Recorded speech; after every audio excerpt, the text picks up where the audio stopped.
नमस्कार, मैं हूं नीरज मेहरा और आप देख रहे हैं A1 टीवी का खास कार्यक्रम मुद्दा है गरम। मुद्दा गरम में बात करेंगे हम प्रेशर पॉलिटिक्स को लेकर। राज्यसभा चुनावों को लेकर राजस्थान में भी प्रेशर पॉलिटिक्स शुरू हो चुकी है। कई विधायकों ने इस्तीफे की पेशकश की है, तो अभी हाल ही में राज्य मंत्री अशोक चांदना ने भी ब्यूरोक्रेसी के बहाने मुख्यमंत्री पर निशाना साधा है। भारतीय जनता पार्टी में भी कई सामाजिक संगठनों ने लगातार इस बात के लिए दबाव बनाया कि उनकी जाति के उम्मीदवारों को जो है राज्यसभा भेजा जाए। कांग्रेस पार्टी हो या भारतीय जनता पार्टी, दोनों ही जगह प्रेशर पॉलिटिक्स शुरू हो गई है। कई सामाजिक संगठन इस बात के लिए लामबंद है कि कहीं न कहीं वो दबाव बनाकर अपने समाज का प्रतिनिधित्व राज्यसभा में भेजे। और ये प्रेशर पॉलिटिक्स कहीं न कहीं उचित भी है, क्योंकि जब तक राजनीतिक पार्टियों पर इस तरह का दबाव नहीं पड़ता है, राजनीतिक पार्टियां उन समाजों की तरफ भी नहीं देखती है। क्या वाकई में प्रेशर पॉलिटिक्स है राजस्थान में, या राजस्थान में जो विधायक है, मंत्री है, उनमें सरकार के खिलाफ कहीं न कहीं कोई नाराजगी है जो लगातार बढ़ रही है?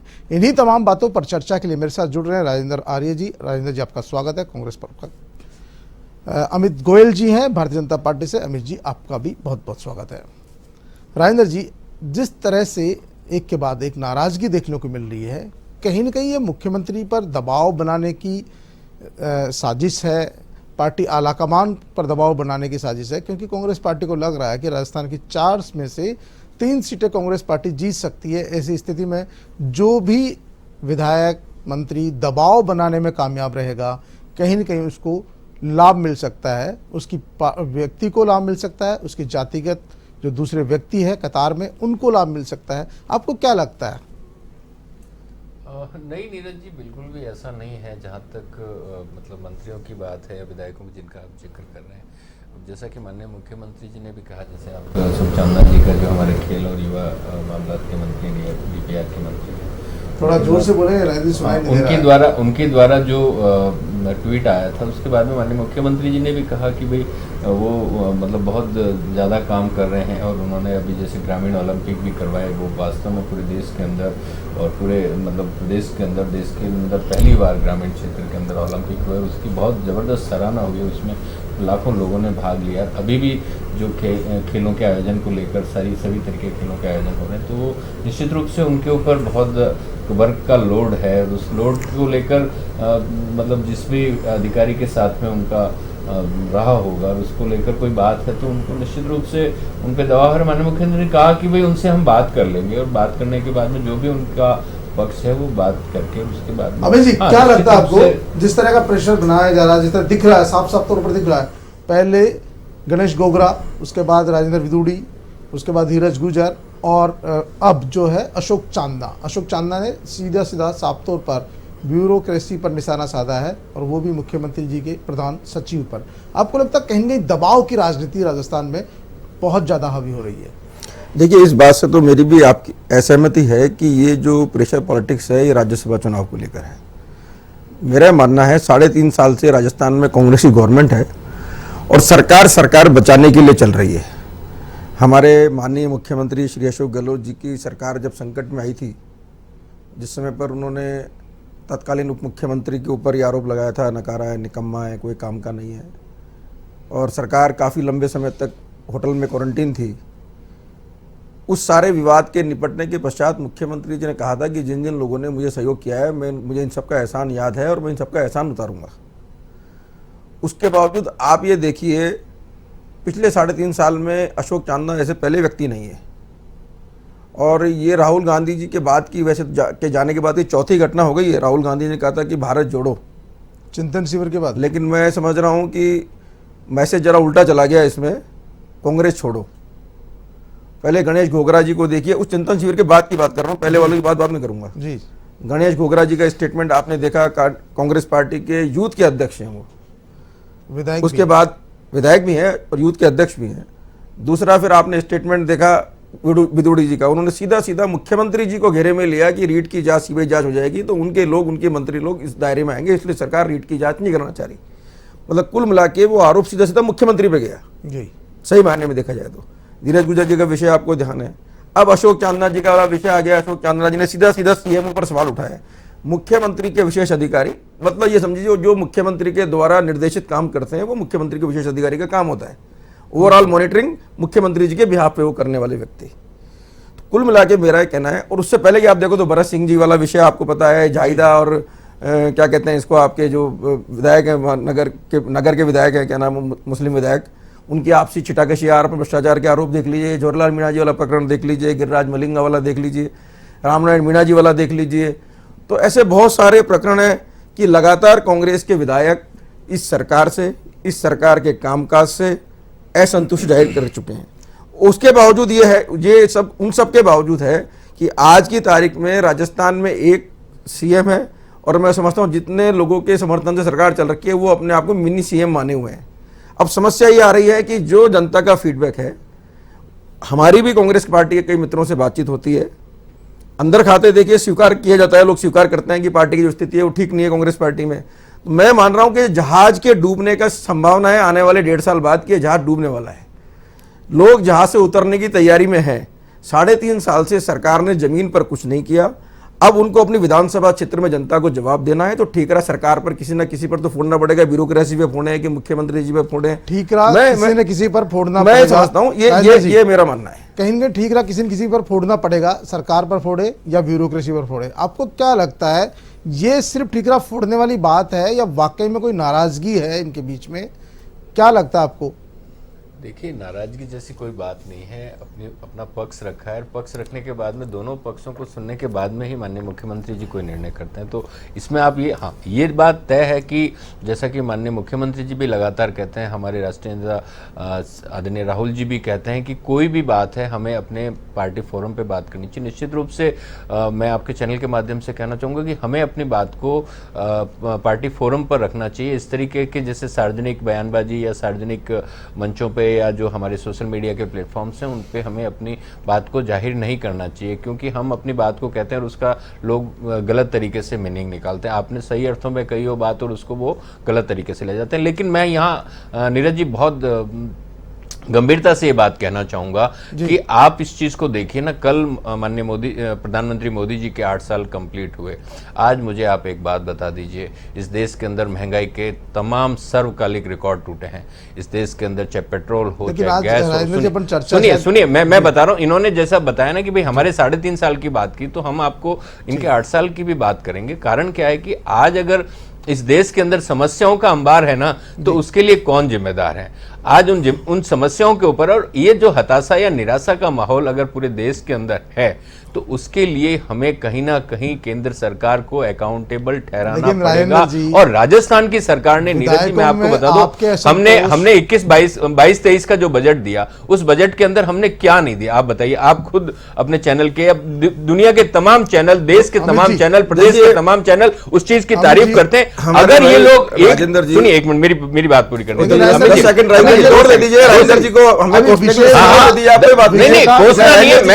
मैं कंक्लूड करता हूं। मैंने ये कहा कि भाई हमारे माननीय मुख्यमंत्री ने जो 22-23 का बजट दिया और उसके बाद लगातार, जैसे हम दिसंबर 18 के अंदर सरकार में आए, उसके बाद से लगातार, चाहे हमारे चुनाव घोषणा पत्र की बातों की बात हो, चाहे हमने जो फ्लैगशिप योजनाएं चलाने की बात हो, चाहे हमने जो वादे किए उनको पूरा करने की बात हो, चाहे हमने जो ओपीएस वापस से लागू किया, ओल्ड पेंशन स्कीम, चाहे चिरंजीवी स्वास्थ्य बीमा योजना हो, चाहे शहरी क्षेत्र के अंदर, नहीं नाराजगी नहीं है। वो क्या अपेक्षा है? राजस्थान सरकार इतना बेहतर तरीके से काम करे कि उनकी अपेक्षाएं बढ़ गई है, तो अपेक्षाएं के अंदर उन्होंने कई बार वो अपनी लक्ष्मण रेखा भूल जाते हैं। अमित जी देखिए, मेरा मानना है राजेंद्र जी क्योंकि विपक्ष के प्रवक्ता हैं, निश्चित रूप से उनको अपनी सरकार की ढकने भी पड़ेगी और कुछ ना कुछ आरोप लगाने भी पड़ेंगे।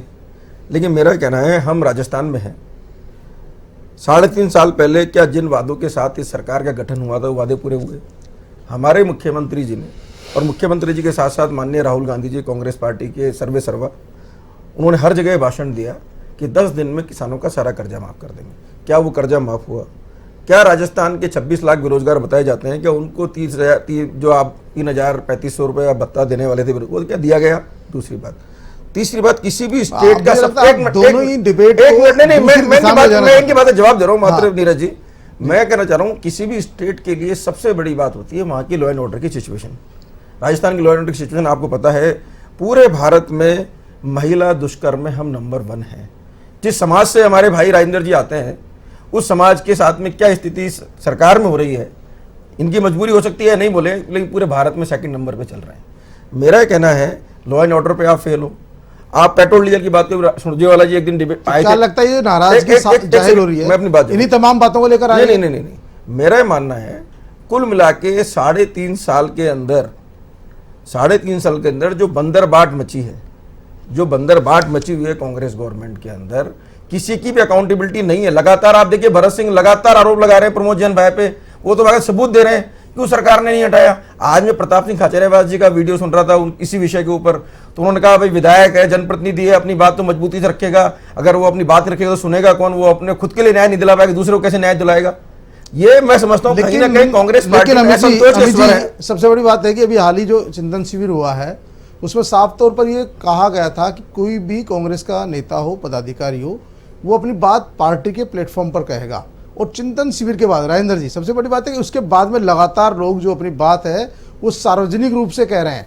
इस्तीफा दे रहे हैं तो समाचार पत्रों में पहले लीक हो रहा है, टीवी चैनलों में पहले चल रहा है। अशोक चांदना मंत्री हैं, उनका ट्वीट वायरल हो रहा है, तो वो बात अपनी प्लेटफॉर्म पर नहीं कह रहे, वो बात सार्वजनिक कर रहे हैं पहले, यानी उसका तमाशा खड़ा किया जा रहा है। तो जाहिर सी बात है कहीं दबाव बनाने की कोशिश तो नहीं है राजेंद्र जी? देखिए ये मैं इसके लिए पूरे के पूरे हमारा जो राजनीतिक परिदृश्य है या जो पॉलिटिकल डिस्कोर्स जो है ना, वो पूरी तरीके से जिम्मेदार है। आप अगर देखेंगे इनके टाइम में भी, मतलब अभी कुछ टाइम पहले ही आपने देखा होगा, जो पूर्व इनके मतलब विधानसभा अध्यक्ष है, उन्होंने इनके नेता प्रतिपक्ष के बारे में क्या बोला, और वो भी उन्होंने पत्र जो लीक किया वो मीडिया के अंदर हुआ। तो ये मैं वास्तव में इन सारी चीजों को मैं अनुशासनहीनता की श्रेणी में मानता हूं। और चाहे कोई भी राजनेता या कोई भी संगठन का आदमी पार्टी फोरम के अलावा अगर बाहर जाकर किसी तरीके का बयानबाजी करता है तो निश्चित रूप से ये उसको दोबारा से सोचने की जरूरत है। क्योंकि चाहे हम कार्यकर्ता हैं, चाहे हम नेता हैं, चाहे मंत्री हैं, चाहे संगठन में कोई पदाधिकारी हैं, हमें अपनी बात को पार्टी फोरम के और उचित फोरम पे ही रखना चाहिए और वही बात और उसी को वहीं पे सुनी जानी चाहिए। क्योंकि अगर हम कहीं और रखते हैं तो उसका मायने भी बदल जाता है और मीनिंग भी बदल जाता है। और अभी आपने देखा होगा सोशल मीडिया के अंदर जिस तरीके से आप देखेंगे हमारे नेताओं के बारे में जिस तरीके के गलत बयानी है, आप पंडित नेहरू के बारे में जो जिस तरीके का प्रचार, अपनी बात रखेंगे नहीं तो दूसरे को सवालिया निशान उठाने में यही जो पॉलिटिकल डिस्कोर्स की मैंने जो बात की, कहां दिक्कत है साध रही है। अमित जी, आपको भी मौका मिल रहा है, बिल्कुल कांग्रेस पार्टी में जिस तरह का सिर फुटबॉल मचा हुआ है, एक के बाद एक लगातार आपको अवसर दे रही है, पार्टी के नेता खुद ही दे रहे हैं कि भाई हाँ अब हमने कुछ कह दिया, अब आप संभालिए मोर्चा, खुलकर बैटिंग कर रहे हैं आप लोग भी। देखिए मेरी बात सुनिए जी, भारतीय जनता पार्टी एक राजनीतिक पार्टी है और कांग्रेस का शासन है। जनता की आवाज़ बन के सड़क से लेकर सदन तक संघर्ष करना हमारा काम है। जी बिल्कुल। जब हमारे सामने एक ऐसा राजनीतिक दल सत्ता में है जो पिछले 3.5 साल में राजस्थान में अपनी क्रेडिबिलिटी खो चुका है, राजस्थान के अगर कांग्रेस के विधायक, कांग्रेस के मिनिस्टर्स, पूर्व मंत्री जिस तरह से अपने सरकार का खुलेआम विरोध कर रहे हैं और मुख्यमंत्री तक जो आग है उसका धुआं जा रहा है या आग जा रही है, आग पहुंच रही है, मुख्यमंत्री कार्यालय तक पहुंच रही है, तो इसके 2 कारण हैं। या तो मुख्यमंत्री कार्यालय गलत काम करना चाह रहा है और विधायक उसका विरोध कर रहे हैं, या विधायक और मंत्री गलत काम करना चाह रहा है तो मुख्यमंत्री कार्यालय से उनको कोई सारी झंडी नहीं मिल पा रही कि भाई इतना गलत मत करो, थोड़ा बहुत तो कर सकते हैं। या फिर कांग्रेस के विधायक और मंत्री इतने अनमैच्योर लोग हैं जिनको एक विधायक और जनप्रतिनिधि की मर्यादा का उल्लंघन समझ में नहीं आता। कोई ना कोई कारण तो है। राजेंद्र जी, बहुत बड़ा सवाल। एक छोटी सी बात है, दूसरा बात हमारे मित्र राजेंद्र जी ने कहा कि अनुशासनहीनता है जी, तो क्या आप ऐसे अनुशासनहीन लोगों पर भी कार्रवाई करेंगे? क्या गणेश घोगरा पे कार्रवाई करेंगे? क्या अशोक चांदा पे कार्रवाई करेंगे? क्या आप लोग पे कार्रवाई करेंगे या फिर लीपापोती करेंगे? मैं समझता हूं आला कमान की स्थिति दिन प्रतिदिन कांग्रेस पार्टी में कमजोर होती जा रही है। राहुल गांधी जी भी देखिए, आप मैं इस चैनल के माध्यम से आपको पता है कि राजस्थान में जो सत्ता संघर्ष है, मीडिया के माध्यम से पहुंच ही रही है कि उनके चिंतन शिविर के बाद में जो सत्ता संघर्ष है, लगातार एक के बाद जिस तरह की जो अनुशासनहीनता हो रही है। नीरज जी, मैं कहना चाहता हूं राहुल गांधी जी जो आला कमान की स्थिति में आज की तारीख में कांग्रेस में राष्ट्रीय स्तर पर, हाँ मैं समझता हूं उनकी भी आला कमान की सिचुएशन वो नहीं रही जो किस जमाने में कांग्रेस के आला कमान की हुआ करती थी। और आप ये देखिए कि प्रियंका गांधी जी राजनीतिक सलाहकार प्रमोद कृष्ण लगातार कई विषयों को उठाते रहे, राजस्थान के नेतृत्व और राजस्थान सरकार को लेकर वो लगातार असंतोष जाहिर करते रहे। तो मैं समझता हूँ लड़ाई सिर्फ यही नहीं है, ये लड़ाई की आज गांधी परिवार तक पहुंच गई है। मेरे हिसाब से वहां पे दो आपको कदम इस बढ़ लड़ाई चुके में हैं। फायदा नजर आ रहा है। देखिए मेरी बात सुनिए, हम राजेंद्र फायदा जी, नुकसान नहीं, हम तो राजेंद्र जनता जी, के हित की बात कर रहे हैं। राजेंद्र जी, इनकी इस लड़ाई में राजेंद्र जी, जनता पिस रही है, वो नहीं पिसनी आपके चाहिए। यहाँ पे जो लड़ाई हो रही है बीजेपी उसमें भी फायदा ढूंढ रही है। उनको लग रहा है कि यहाँ इनके विधायकों में नाराजगी है, मंत्रियों में नाराजगी है और उसका लाभ उन्हें राज्यसभा चुनाव में मिल सकता है और ढूंढना भी चाहिए। देखिए, विपक्ष की पार्टी है, उसका धर्म है ये। नीरज जी, मैं आपको लड़ाई का बता फायदा दूं, उठाए। अभी कुछ दिन पहले, अभी मेरे ख्याल से हफ्ता 5 दिन ही हुए हैं, उसमें आपने राज्यसभा के इनके पूर्व सांसद है सुब्रमण्यम स्वामी, उन्होंने ट्वीट करके प्रधानमंत्री के ऊपर सीधे आक्षेप लगाए थे कि चीन ने हमारी 4000 स्क्वायर किलोमीटर की जमीन पे कब्जा कर लिया और ये इंडिया साइनिंग की तरह ही इस सरकार का हश्र होने वाला है। अब देखिए, दुर्भाग्य ये है कि मीडिया उसकी चर्चा नहीं करता। फिर मैं आपको बता दूं, चाहे खंडवा की बात हो, चाहे भोपाल की बात हो, कैसे अल्पसंख्यक के मतलब संशय के अंदर एक जैन व्रत को मार दिया। विषय नहीं सुनिए, है, नहीं, मैं बता रहा हूँ, वो अपने देखिए, आप देखिए, नहीं अमित जी, आप मेरी बात पूरी करने दीजिए, मुझे आपकी बात करने दीजिए। मुझे एक साधु की जटा काट दी जाती है, बीजेपी का कार्यकर्ता साधु की जटा रात के 12 बजे खोल खुलवा के आप लोग देखिए, आप उस विषय को अच्छी खासी बहस कर रहे थे, आप बीच में बोलने लगे। मुझे मेरी बात तो पूरी करना, नहीं आप कह देना, आप मेरे को मुझे मेरा विषय पर चले, नहीं विषय पर नहीं, मैं यही कहना चाहता हूं नीरज जी कि जो ये गलत पूरे देश के साथ कर रहे हैं, चाहे उन्माद फैलाने की बात हो, चाहे धार्मिक सद्भाव को खराब करने की बात हो, उन तमाम मुद्दों से ध्यान अटकाने के लिए इस तरीके के मुद्दे मीडिया के माध्यम से उठवाते हैं। तो मैं ये कहना चाहता हूं कि चाहे साधुओं की जटा काटने की बात हो, चाहे जैन बुजुर्ग की पीट पीट कर मार देने की बात हो, तो ये तमाम चीजें हैं जिनके ऊपर बीजेपी को अपने अंदर झांकने की जरूरत है। इस देश का माहौल बिगाड़ने के लिए भाजपा और संघ परिवार पूरी तरीके से कांग्रेस पार्टी हमेशा लोकतांत्रिक पार्टी है और लोकतंत्र के अंदर जो बातचीत करते हैं, नहीं हम अपना आईना देखते हैं, लेकिन आप नफरत फैला के जो काम कर रहे हैं, वो नफरत फैलाने से इस देश का भला नहीं होने वाला है। आप सत्ता में दोषी है। राजेंद्र जी, आपके विधायकों और मंत्रियों की अनुशासनहीनता के लिए भी क्या बीजेपी दोषी है? बेरोजगारी खत्म कीजिए, राजेंद्र जी, देश के संसाधन राजेंद्र जी, क्या आपके विधायकों और मंत्रियों की अनुशासनहीनता के लिए भी, आपके विधायकों और मंत्रियों की अनुशासनहीनता के लिए बीजेपी दोषी है? मैं आपको यही कहना चाह रहा हूं कि ये कहीं मुद्दा है ही नहीं नीरज जी। मुद्दा है इस देश के अंदर महंगाई का, मुद्दा है इस देश के अंदर सबसे महंगा पेट्रोल राजस्थान,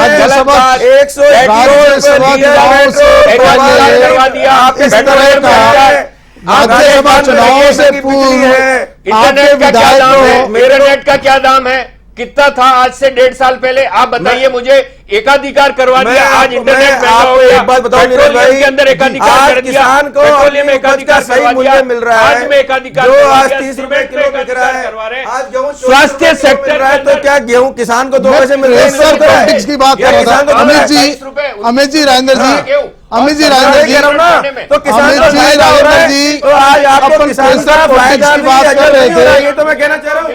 अमित जी, राजेंद्र जी, अपन प्रेशर पॉलिटिक्स की बात कर रहे थे। मैं चाह रहा हूं आप विषय से भटके नहीं, विषय से भटके नहीं। देखिए, मेरा एक सवाल है, आपको लगता है आपके विधायकों और मंत्रियों की नाराजगी के लिए भी क्या दोषी है बीजेपी?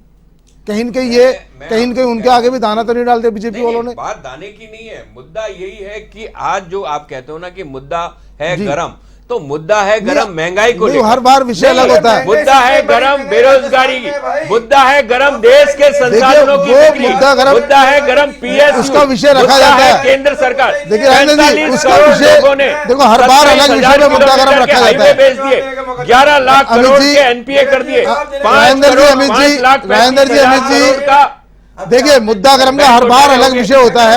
आज का विषय प्रेशर पॉलिटिक्स है, आज प्रेशर पॉलिटिक्स है, आज का विषय प्रेशर पॉलिटिक्स है, महिलाओं की बात, आज का विषय प्रेशर पॉलिटिक्स है। आपको इस प्रेशर पॉलिटिक्स में ही बात करनी चाहिए। आपको लगता है प्रेशर पॉलिटिक्स में ही बात होनी चाहिए? आज मुद्दा गरम प्रेशर पॉलिटिक्स पर है, आज महंगाई पर नहीं रखा अपन ने।